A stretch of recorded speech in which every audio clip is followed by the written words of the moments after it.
Thank you, Mr. Secretary. Thank you. Thank you. Mr. Roskam is recognized. Thank you, Mr. Chairman. Thank you, Mr. Secretary. Mr. Secretary, you said something in your opening statement that that jarred me, and then I went and I wanted to confirm that you actually used this language because it seemed internally inconsistent with some of the other themes. So during the opening statement, you generally laid out a theme of, look, I'm Jack Lew, I've got this experience and this background on a bipartisan basis, and I've been successful in other tasks in the past in bringing groups together. And that's a good attribute, and it's an attribute that we all admire and we aspire to. Now, that Thank you. bipartisan language is in contrast, it seems to me, with this statement.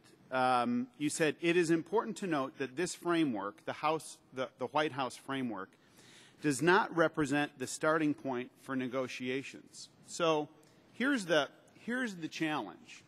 It's very declarative. It sounds as if there's been some revelation that you've had that we haven't participated in.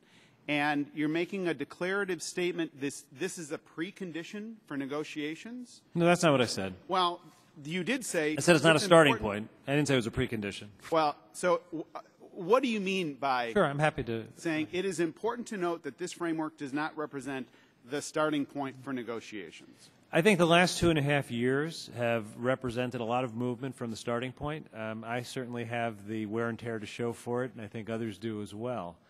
We're not at the beginning of the process. This budget reflects where the President was after 2 years of negotiation.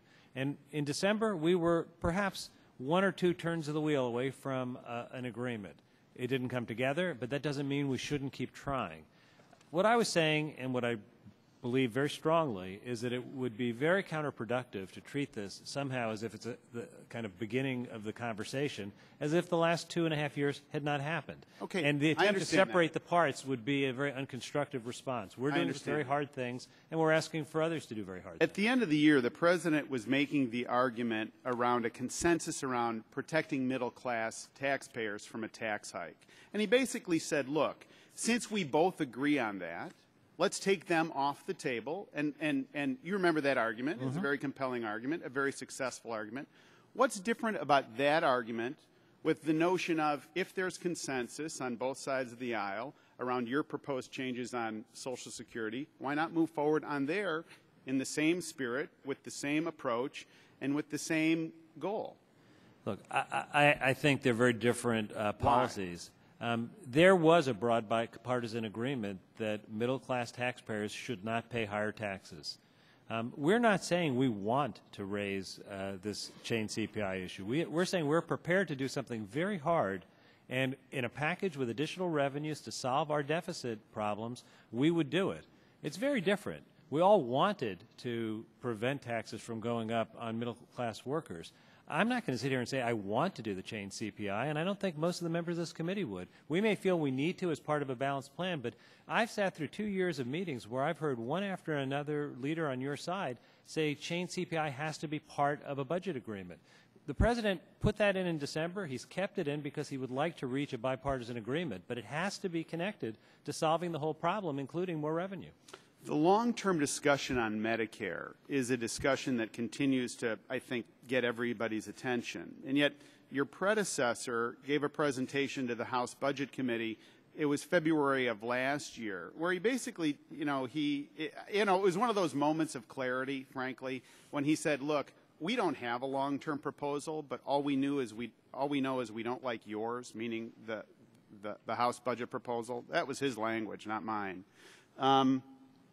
You're basically doing the same thing now as it relates to Medicare. Isn't that right? Because at the end of office, when the President leaves in 2017, according to the trustees, they say, look, this solvency only goes out another 7 years after your time in office. So isn't that exactly the same thing that Secretary Geithner was doing? I'm not familiar with the exact comments Secretary I'll get it Geithner to you. made. I didn't overcharacterize it. I will describe our policy, if I could, in my own words, which is since the enactment of the Affordable Care Act, we have seen substantial reduction in the rate of growth of health care spending. With the implementation, we will see more. The President's put in this budget $400 billion of Medicare savings, including some very difficult provisions like income-related premiums, which are really means testing Medicare. That's all well and good, but the trustees say 2024, right? And there's no doubt, as the President has said many times, we have more work to do after, but that's not a reason not to do this now. And we probably don't agree on what All right.